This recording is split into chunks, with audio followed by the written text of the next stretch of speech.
Hi from Kokomemle, I'm Sweetie Abochi presenting the AM News to you and details now.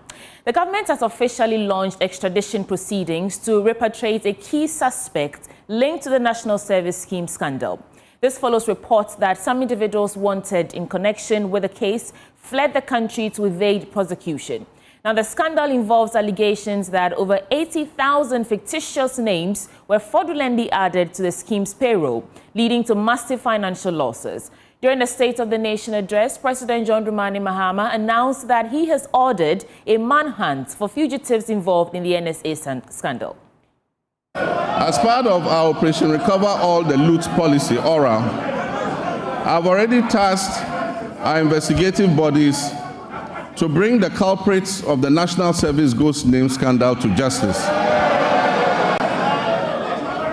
Such brazen theft of public funds must not go unpunished.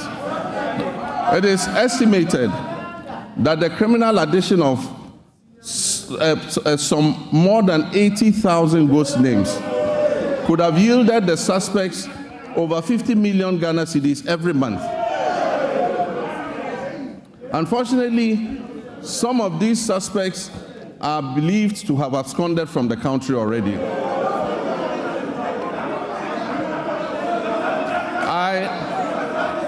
I have directed that they be declared wanted and their assets traced and frozen until investigations are completed.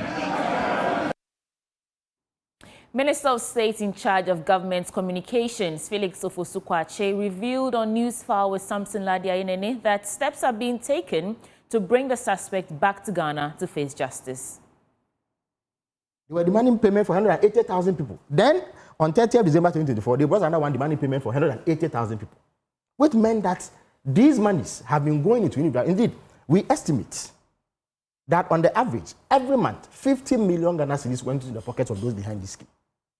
And if you total the period that this has been going 50 million Ghana cedis every month. And that is money that Chika and his colleagues in the finance ministry could have used for any number of investments in other sectors of the economy. So this is clear fraud that cannot be countenanced. Unfortunately, some of the people involved are said to have absconded. There are some who have gone into countries knowing that we do not have non-surrender agreements, extradition agreements with them. They've gone there specifically to evade justice, but steps are being taken to ensure that they are brought back. But at least 2 people have now been held, they've been questioned, and due process will take place. Now, a member of the National Economic Dialogue Committee, Dr. Kingsley Amwako, has called for an enhanced revenue mobilization agenda. He made the call during an address at the ongoing 2-day National Economic Dialogue meeting at the Accra International Conference Center. We'll hear from him shortly, but first, listen to Finance Minister Dr. Kesu Latto-Forson, who painted a rather gloomy picture about the state-owned enterprise. Almost all state-owned enterprises are in the red. Almost all of them are in the red, from the Electricity Company of Ghana to the Agricultural Development Bank. Almost all of them are in the red. In fact, beginning from the year 2021, 2022, and 2023, you will see that Cocoa Board posed some profit of 2.2 billion in the year 2023. Your Excellency, this is artificial profit. This profit is because they failed to service their debt, because of the debt suspension. And so all the cocoa bills that were due at the time, they failed to pay because of debt suspension. Subsequently, this debt still exists, and so we will need to take action to restructure most of the state-owned enterprises. The country needs to break away from its past pattern of stop-and-go reform cycles and instead commit to a credible, more stable developmental course.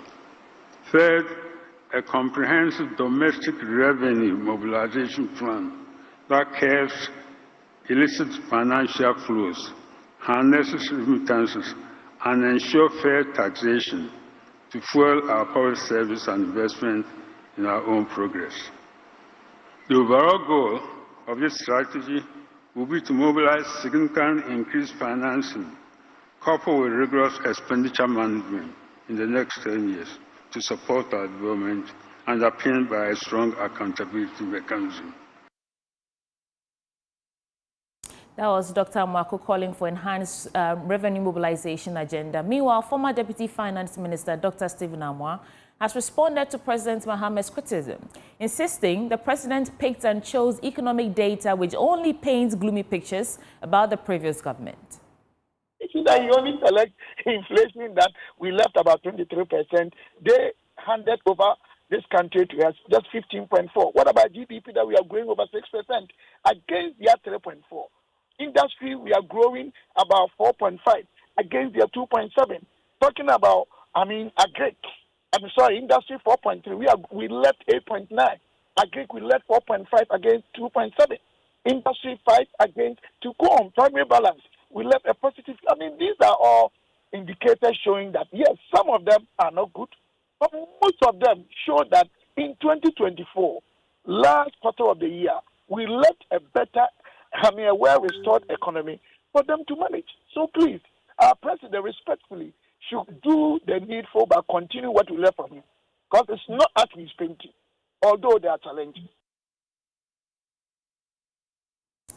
Moving on, the opposition New Patriotic Party are tearing into President John Dramani Mahama's State of the Nation address presented to Parliament last week, describing it as pure propaganda without any facts. During his address, John Dramani Mahama took on the NPP, insisting they recklessly managed the economy.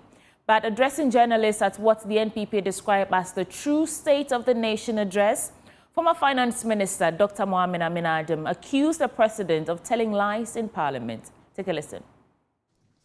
One would have appreciated a true State of the Nation that acknowledged challenges in 2022, the remarkable turnaround as a result of the decisive policies of the MPP government, supported by the IMF, and the challenges still remaining that will require steadfastness from the new government.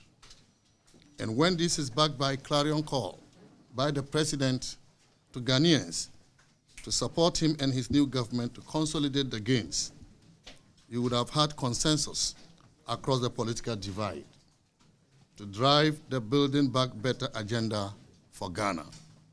But what did we get from the president?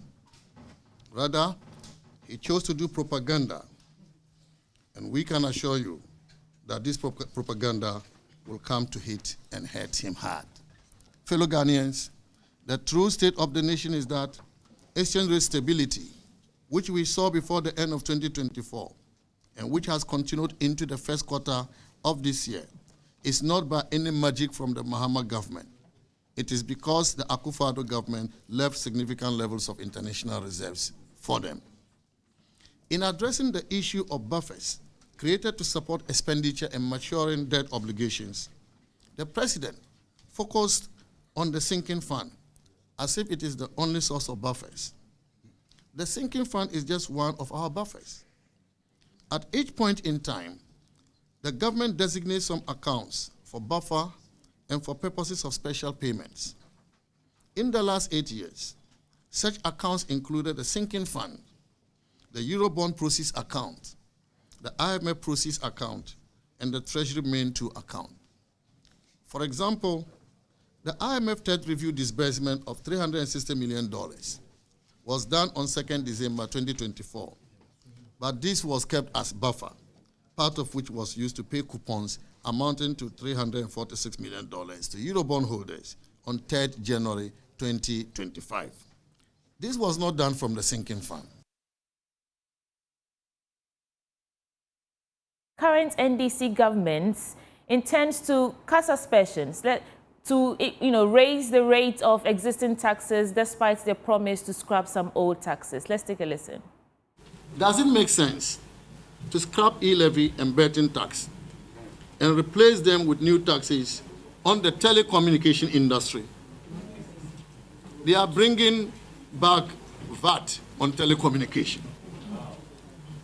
They are increasing the growth and sustainability levy on the mining industry. And they are bringing back VAT on the financial services and real estate industries. Wow. Wait a second. all these taxes will be passed on to customers, to the Ghanaian people. The people of Ghana should wait for the deception of the NDC government when they present the 2025 budget. Sakawa. Taxes galore. Sakawa. This is how they intend to tax Ghanaians to collect their target of 200 billion Ghana cedis in tax revenues this year. This NDC government accused us, the MPP administration, of overtaxing the people of Ghana, because by the end of 2024, the MPP administration collected 152.9 billion Ghana cedis, and that was 17% tax to GDP ratio, taking it from President Mahama's 13% in 2016. How do you then turn around to expect to collect 200 billion Ghana cedis in an economy you call a broken economy? Ladies and gentlemen, we, the mighty minority, will join the people of Ghana to resist any attempt to smuggle in new taxes or increase existing taxes. We owe it a duty to hold the government accountable for their promises to the people of Ghana. In other stories, 3 health facilities under the Agenda 111 project, commissioned by former President Akufo-Addo, remain unfinished despite the grand inauguration. The hospitals in Trede, Oforikrom, and Ahanta West were commissioned just 2 days before the 2024 election, yet no plans were in place to hand them over to the Ghana Health Service for use. Health Minister Kwabena Mintah-Kando has revealed that construction on all 3 facilities is still below 95% completion. Nana Ojima accompanied the Health Minister on a tour of 2 of the commissioned hospitals in the Ashanti region and filed this report. According to the Health Minister, only $400 million of the $1.7 billion needed for the Agenda 111 health facilities was released for construction. By the figures, over $1 billion will be needed for the completion of all facilities under construction. Mr. Kando explains. By the briefing we have had, speaking to the consultants and the contractors, about $400 million have been disbursed. Now, we need not less than $1.4 billion to be able to finish the whole project.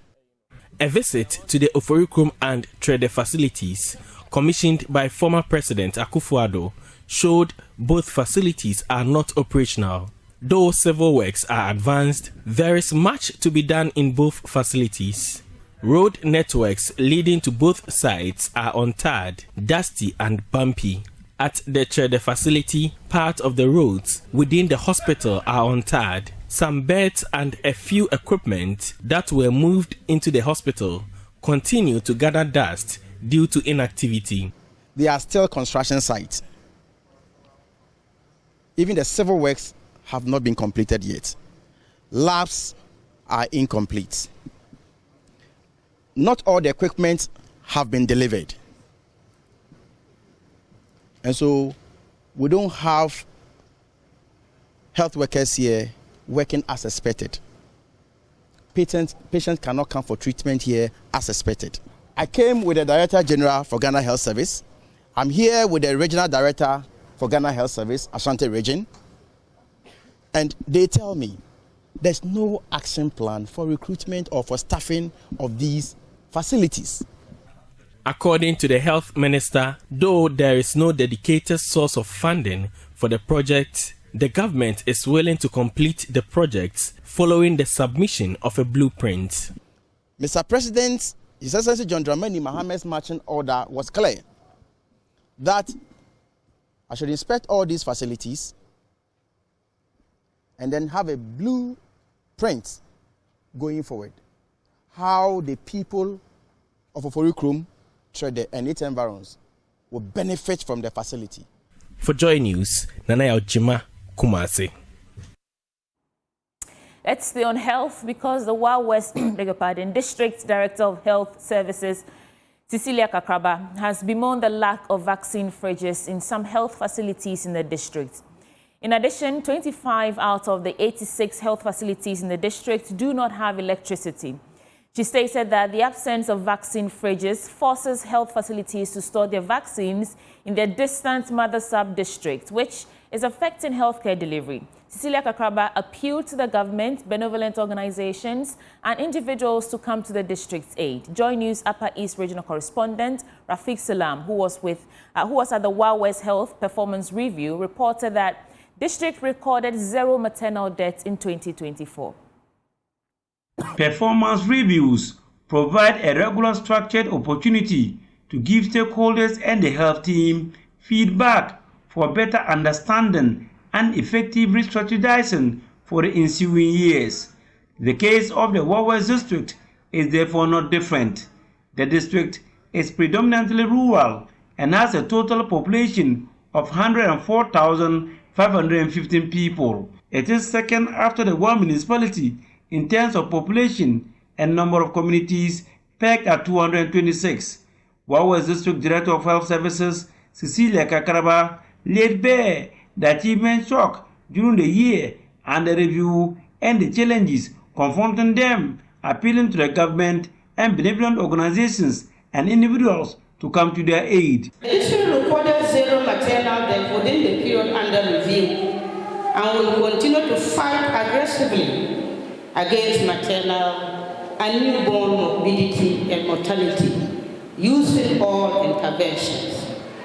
We therefore solicit for collaborative responsibility from all our stakeholders, most especially our community leadership and members, to encourage and support pregnant mothers and caretakers on early reporting to facilities from early pregnancy till the child is 5 years and above.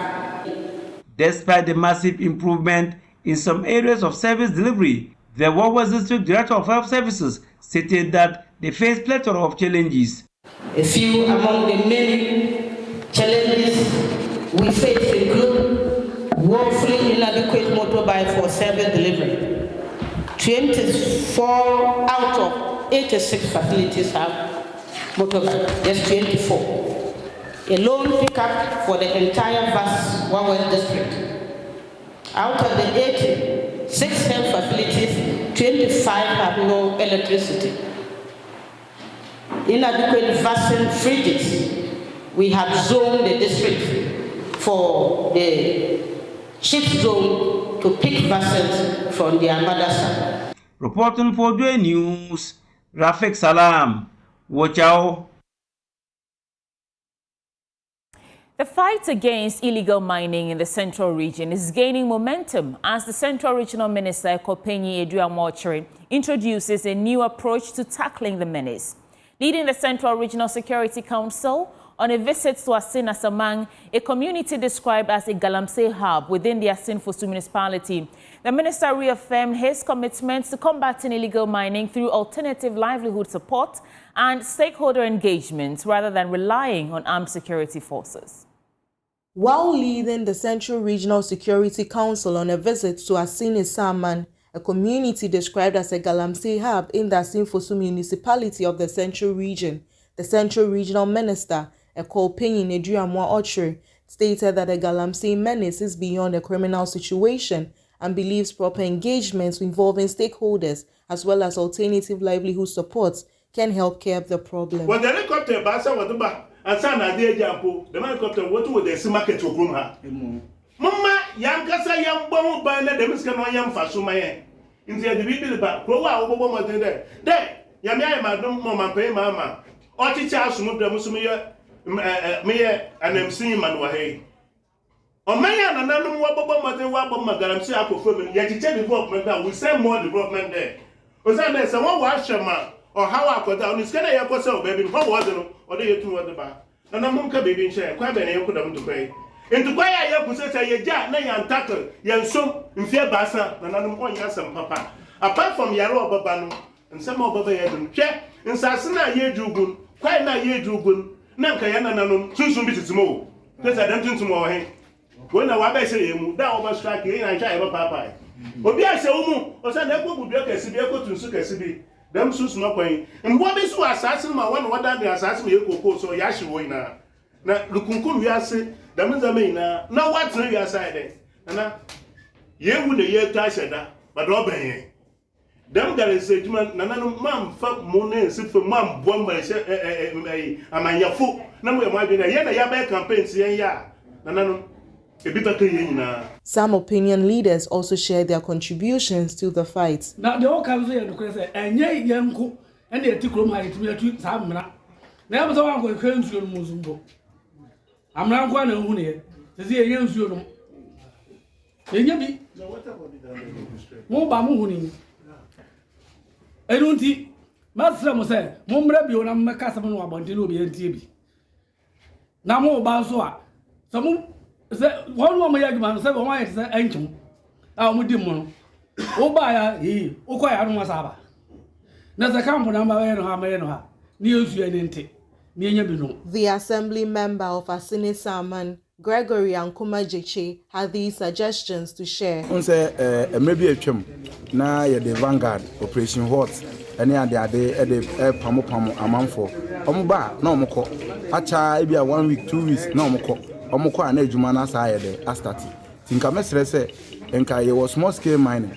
Yet a task force. And think a bit me a share task force in the Mokina.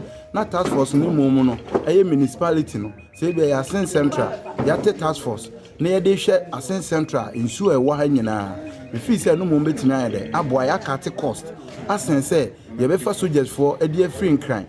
And now helicopter, a dear Mwaba, Omobanso Mundigina. Ebi acha 3 days na omko na adwuma na sa yede e koso na oman no so na yede e na eboka nti se etumi nya task force no de a atin se no mo betumi aboaye ama adwuma de na etumi ayede afa na ntuma pa yede efra. From Asin Isaman, Abigail Nkrumah report for Joy News.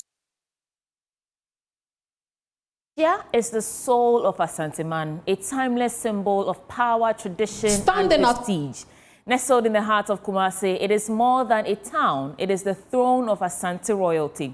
As part of our Ghana Man series, Irabna Akwe unravels the mystery behind the name Menhyia and explores the rich traditions of Akwesi Dai Festival. Here is that series. Standing at the heart of Kumasi, the Menhyia Palace is a symbol of Ashanti royal authority and history. Today is the Akwesi Dai Festival, and as the festivities kick off, we celebrate the legacy of the Ashanti people from royal regalia to the enduring influence of the Asante Hene.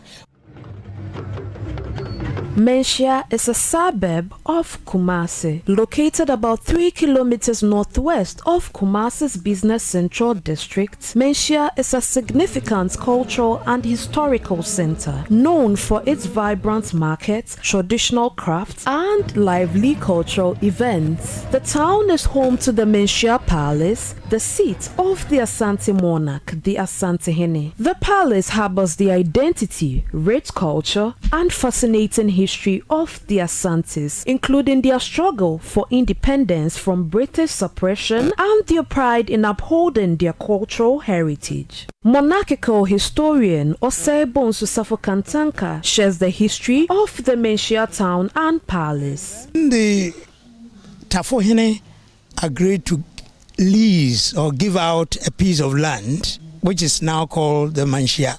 It came to be known as Menhyia when Asante Hene came and thanked the Tafo king, or Tafo chief, for giving him a place. The statement he made was, but for you, Tafo Hene, I wouldn't have got a place to stay. So, to wit, Menhyia Wanka, Minya Babintra, that brought about the name Menhyia. The biggest events that draws the largest crowd to Menhyia are the Akwesi Dai and Adai Festival. Celebrated every 6 weeks on a Sunday, the Akwesi Dai Festival brings together the Ashanti people and others from across Ghana and the world to celebrate culture and pay homage. When we talk of Akwesi Dai, we have 2 words put together to give us the name Akwesi Dai. That is Akwesi, somebody or something named on Sunday, named after Sunday, is called Akwesi or Kwesi. Ade is a sleeping place. They are there. It's a special day set aside to offer prayers to the Almighty God through our ancestors. So the ancestors are believed to be our saints. They are in the spirit, so they can carry the message faster to the Almighty God than we, the ordinary human beings. As vibrant colors of kente swirl, the air fills with the spirit of celebration. Sounds of the fountain from resonate, calling the community to gather and partake in this profound experience. But what do people associate with Menhyia and Akwesi Day? It symbolizes the blood that our ancestors lost when they were trying to build the empire. In Ashanti region, or let's say in Kumasi, this is our, let's say, Christmas. When Konfanoche bring the golden stew from the heaven to the earth for Asanteman, it means love and togetherness. And when you go to the Queen Mother place, when you finish, you just go there and you see what is going there as well. It's so amazing. It is a day our ancestors set aside to remember them. This festival and Menhyia is a reminder of the Ashanti people's resilience, culture and reverence to their monarchy. From the grandeur of the Menhyia Palace, my name is Arabna Akwe. Let's update now with Benjamin Akakpo.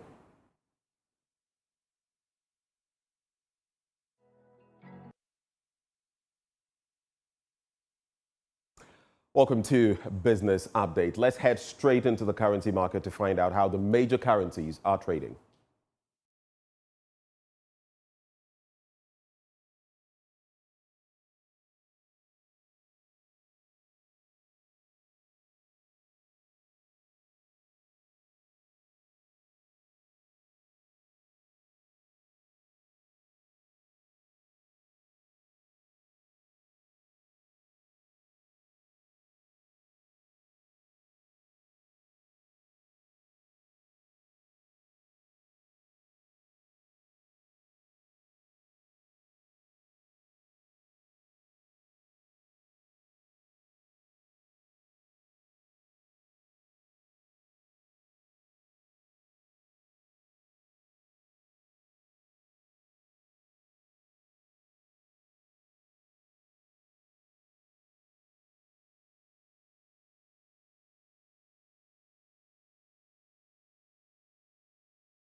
Let's get into our loan story now. And the Bank of Ghana has resolved to work closely with stakeholders to review the current foreign exchange laws to enhance transparency and stability in the forex market. According to Governor of the Bank of Ghana, Dr. Johnson Esiama, the excessive volatilities in the market demand a revised version of the forex laws. Dr. Esiama spoke to Bloomberg. I made mention of the plans to introduce a new Foreign Exchange Act. The reason being that the act in place currently is quite an old one. It's an act that was passed in 2006, thereabout.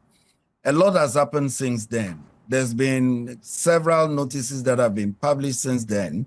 There's been, new developments, fintechs and virtual assets and what have you.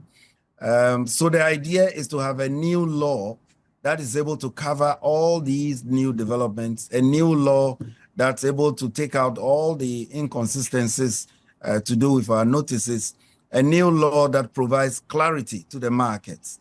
And that is exactly what I meant. It's nothing to do with foreign exchange controls, not at all. We believe in the markets.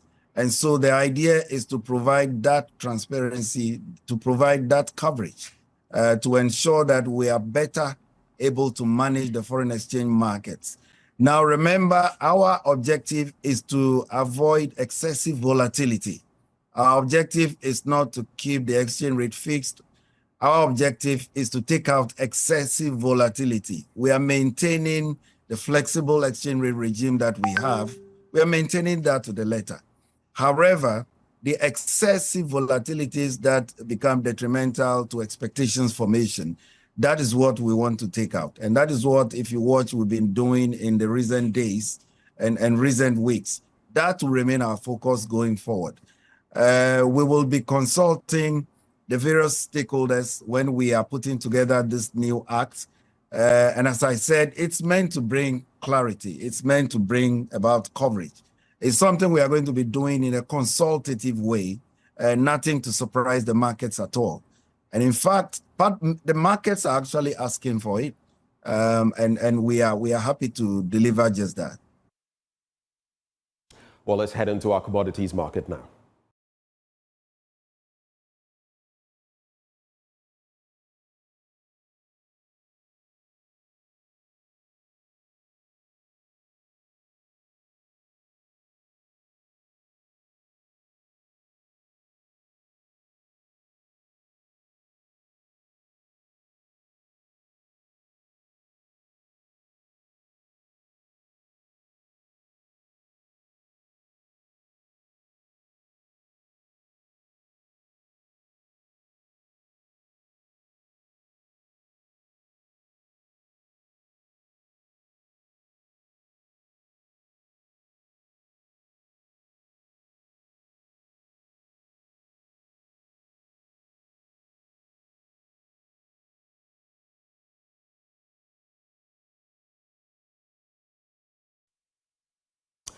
Our business update is done and dusted. I'm handing over back to the lady in black, Sweetie Abochi. And that wraps up the AM News Bulletin on the AM Show. Coming up next, News Review segment. Our guest, Matthew Nyindam, Member of Parliament for Pandai, and Mohammed Batagles, also Member of Parliament for Sisala East. They join us to review the newspapers. We're back in a bit. Please stay.